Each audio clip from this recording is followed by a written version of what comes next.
नमस्कार दोस्तों, हमारी आज की इस कहानी का नाम है तलाक।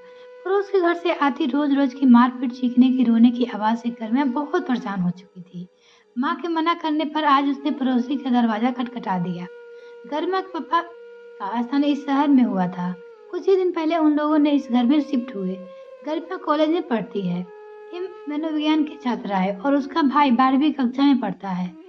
पापा बैंक में नौकरी करते हैं। हर 3 साल में नया शहर देखना पड़ता है। गरिमा की माँ गृहिणी है। संयुक्त परिवार है। घर में बाबा, दादी और चाचा रहते हैं। कई बार खटखटाने पर दरवाजा खुला और एक आंटी ने जरा सा दरवाजा खोलकर पूछा, कौन हो तुम, क्या बात है? गरिमा ने कहा, हम लोग अभी 10 दिन पहले ही साथ वाले घर में आए हैं। अच्छा, क्या काम है? उपेक्षा से आंटी के कंधे उछालते हुए पूछा, आपके घर में किसी की तबीयत खराब है क्या? रात भर रोने की आवाज आ रही थी। गरिमा ने पूछा, नहीं तो, वैसे भी अपने काम से काम रखो, दूसरे के घर में ताका झाकी मत करो, समझी? आंटी ने मुंह पर दरवाजा जोर से बंद करते हुए कहा। गरिमा अपना समूह लेकर लौट आई। कुछ हफ्ते बाद आस पड़ोस में जान पहचान हुई तो उन लोगों ने बताया कि पड़ोसी आंटी के बेटे की शादी 2 महीने पहले हुई है। बहू के पिता स्वर्गवास हो गया था। घर में माँ बेटी थी और एक दुकान थी। ससुराल वालों ने यह समझकर शादी कर ली कि दुकान और मकान दोनों उनके लड़कों को मिल जाएगा, क्योंकि इकलौती लड़की है। परंतु शादी के दहेज का सामान जुटाने में दुकान बिक गई और घर किराए का था। अब वो लोग बहू को परेशान करते हैं कि माँ से पैसे लेकर आओ। वह मना करती है कि माँ छोटी सी नौकरी से अपना पेट भरने लायक मुश्किल से कमा पाती है। तो यह लोग आए दिन बहू के साथ मारपीट करते रहते हैं। गरिमा दोपहर में छत पे गई तो 2-4 बार बहू कपड़े फैलाती मिली। सिर पर पल्लू को ऐसे ढक रखा था कि बड़ी मुश्किल से मुंह की बस झलक दिखाई दी। उससे बातें करने की कोशिश की। पहले तो वो घबराई, फिर बात करने से पता चला कि उसका नाम मालती है। एपीडी कहता था। शादी से पहले एक स्कूल में पढ़ाती थी। कुछ दिन बीत गए तब गरिमा ने उसे चोटों और निशाने के बारे में पूछा। रात के रोने की आवाज के बारे में पूछा तो वह रोने लगी। मालती बोली, इस लोगों ने सोचा था कि इकलौता बेटे की पापा नहीं है तो शादी के बाद दुकान मकान सब मिल जाएगा। बेरोजगार बेटे की शादी अफसर कहकर करवा दी, जिसका पहले से ही प्रेम संबंध था। दुकान शादी के सामान दहेज जुटाने में बेचनी पड़ी। मकान तो किराया का था। अब ये लोग मुझे कहते हैं कि माँ के गांव में जमीन बिकवा कर पैसे लाओ। अब इन लोगों को कार खरीदनी है। माँ के दुकान बेचने के बाद नौकरी कर ली। बड़ी मुश्किल से उसका गुजारा चलता है। गांव की जमीन भी उसका एकमात्र सहारा है। हमने सोचा था कि जमीन बेचकर एक छोटा सा घर यहीं ले लेंगे, ताकि मैं शादी के बाद भी माँ की देखभाल कर सकूं। गरिमा ने कहा, दीदी आप तो जॉब करती थी, फिर इतना क्यों सह रही हो? मालती ने बताया, वो तो इन लोगों ने छुड़ा दी। घर की काम वाली को मेरे आते ही छुट्टी कर दी। माँ से मिलने नहीं जाने देते, वो उससे कह रही थी। गरिमा ने कहा, दीदी आप पढ़ी लिखी हो, क्या आप इस शादी में रहना चाहती हो? मालती ने बताया, अखिल हर रोज उस लड़की से मिलने आ जाते हैं। मना करो तो कहते हैं कि मुझसे दहेज के लिए ब्याह किया था।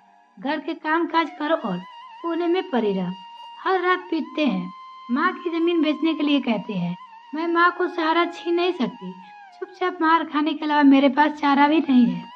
दीदी आपके लिए इस रिश्ते में कुछ नहीं है, फिर क्यों बंद कर रहना?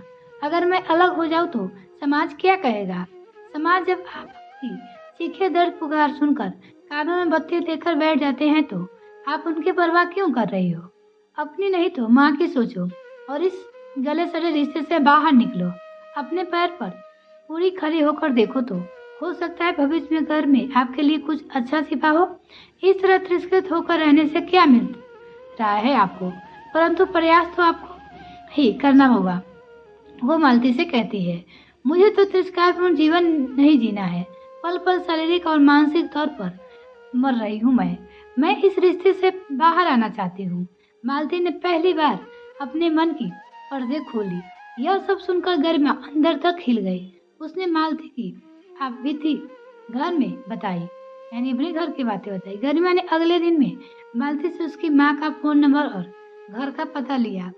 उनको जाकर वसुंधरा स्थिति परिचित कराई और अपनी माँ को अपनी बेटी के बारे में बताया। मालती की माँ की आंखों से आंसू बहने लगे। सबसे मिलकर कुछ तय किया कि उस रात फिर मारने पीटने और रोने की आवाज आई तो गरिमा ने मालती की माँ को फोन कर दिया। मालती की माँ ने पुलिस में जाकर कंप्लेन की के साथ वो एक लोकल नारी संस्था की एनजीओ में कार्यरत को साथ ले आई। जब महिला पुलिस एवं एनजीओ मालती के ससुराल पहुंचे तो उसके पति अखिल ने दरवाजा खोला। पुलिस देखकर हड़बड़ा गया। क्या बात है मैडम, तुम्हारी पत्नी कहाँ है? लेडी इंस्पेक्टर ने दमदार आवाज में पूछा। मैडम, आज वो सीढ़ी से गिर गई थी तो पैर में मोच आ गई है, बड़ी मुश्किल से सोई है। वो अपनी पत्नी के बारे में बोल रही थी। अच्छा, मालती सो रही है? जी मैडम, पर आप यहाँ कैसे? क्यों, पता चला है कि हमें आज आपकी पत्नी से दुर्व्यवहार करते हो आप। अखिल की माँ बोली। मैडम, हम तो पलकों पे बिठा कर रखते हैं अपनी बहू को। वो मालती के बारे में बोल रही थी। मालती की माँ को उसकी सास घूरते हुए बोली, आप ही बताइए इनको, हमने आपके बिना बाप की बेटी से अपने इकलौते बेटे की शादी इतने में ही एक लेडी अंदर से मालती को सहारा देकर ले आई। अंदर चली गई थी। वो बोली, मैडम के पैरों में तकलीफ है, चल फिर नहीं पा रही है। देखा, मैंने कहा था ना, पैर में मोच आ गई थी। सास बोली पुलिस से। आप चुप रहे। मालती, तुम बताओ और सिर से घूंघट हटाओ। मैडम, हम संस्कारों वाले हैं परिवार से, हमारे घर की बहू दूसरे के सामने मुंह नहीं उघाड़ती है। मालती के ससुर बोले। चुप रहिए आप, मुंह दिखाओ। मालती की पुलिस बोल रही थी। मालती के मुंह से पल्ला हटाते ही सबकी चीख निकल गई। गुस्से से भव्य तेवर कर इंस्पेक्टर ने कहा, सबके लॉकअप में डालो, यानी उसके पूरे परिवार वालों को। दूसरी महिला पुलिस ने कहा, जल्दी से मालती को लेकर चलो, इसका मेडिकल चेकअप करवाओ, दवा दिलवाओ। मालती के मुंह पर जगह जगह पर सिगरेट के जलाने के दाग थे। होठ कटा हुआ था जिससे खून रिस रहा था। पैरों में बेल्ट से पिटाई के निशान साफ दिखाई दे रहा था। गले और पीठ पे भी सिगरेट से दाग गया था। मालती के साथ देने फिर भी पड़ोसियों आ गए। सभी ने मालती को ससुराल वालों के खिलाफ कोर्ट में गवाही दी। लड़ाई लंबी थी। गरिमा के माता पिता ने मालती का भरपूर साथ दिया। 2 साल लगातार लड़ाई के बाद मालती को जीत मिली। मालती को एक बेवजह रिश्ते से छुटकारा मिल गया। अखिल से तलाक और अखिल वो सभी ससुराल वालों के 7 वर्ष कैद और मालती के शारीरिक एवं मानसिक रूप से प्रभावित करने के हर्जाना स्वरूप 10 लाख रुपए देने पड़े। इन 2 सालों में मालती ने गरिमा के पापा, जिन्हें वो अब चाचा जी कहते थे, के गाइडेंस से बैंक में प्रबंधन ऑफिसर की परीक्षा पास कर ली। उसकी पोस्टिंग दूसरे शहर हो गई। मालती और उसकी माँ दूसरे शहर में शिफ्ट हो गए। गरिमा ने बीएड कर लिया। उसकी सरकारी इंटर कॉलेज में प्रवक्ता भी नियुक्त हो गई। आज गरिमा सपरिवार मालती के शहर जा रही थी, और क्यों न जाए। उसकी बड़ी दीदी मालती का विवाह होने जा रहा था। मालती के सहकर्मी दीपांकर ने उसका हाथ स्वरूप आगे बढ़कर मांगा है। मालती भी पिछली सारी बातें जानकर दीपांकर ने यही कहा था कि अच्छा हुआ तुमने हिम्मत की और उस रिश्ते से बाहर आ गई। तलाक हमेशा ही बुरा नहीं होता। गरिमा के माता पिता और मालती की माँ ने मालती की शादी धूमधाम से कराई। सबसे ज्यादा खुश आज गरिमा है। मिलते हैं फिर नेक्स्ट फ्रेंड, तब तक के लिए bye. Thanks for watching this video. ये कहानी आपको कैसी लगी कमेंट सेक्शन में लिखना ना भूले। इसी तरह कहानी सुनने के लिए जुड़े रहे हमारे साथ। तब तक के लिए धन्यवाद।